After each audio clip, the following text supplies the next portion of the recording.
রাজবাড়ীর কালোখালী উপজেলাতে বর্ণাঢ্য আয়োজনে ৫৪তম জাতীয় সমবায় দিবস পালিত হয়েছে।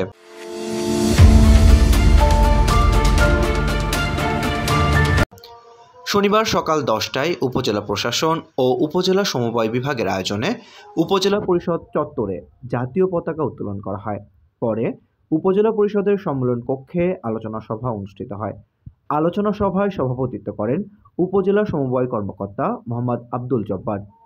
এতে প্রধান অতিথি হিসেবে উপস্থিত ছিলেন উপজেলা সহকারী কমিশনার শামস সাদাত মাহমুদুল্লাহ, উপজেলা সমবায় অধিদপ্তরের সহকারী পরিদর্শক মোহাম্মদ আলী ভূঁইয়ার সঞ্চালনায় অন্যান্যদের মধ্যে উপস্থিত ছিলেন পল্লী উন্নয়ন কর্মকর্তা ফিরোজ আহমেদ, শিক্ষক কর্মচারী সমবায় সমিতির সভাপতি মোহাম্মদ আলী জিন্নাহ, সমবায় তৃপ্তি রানী সাহা সহ প্রমুখ।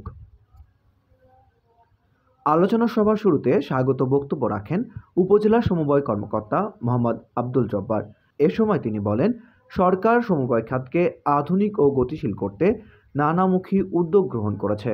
কৃষি, মৎস্য, পশুপালন, সঞ্চয় ও ঋণদান এবং কুটির শিল্প প্রভৃতি ক্ষেত্রে সমবায় ভিত্তিক উদ্যোগের মাধ্যমে অর্থনৈতিক উন্নয়ন সম্ভব। রাজবাড়ী প্রতিনিধি ইমরান খানের পাঠানো তথ্য ভিডিও চিত্রে দৈনিক জনতার আদালত।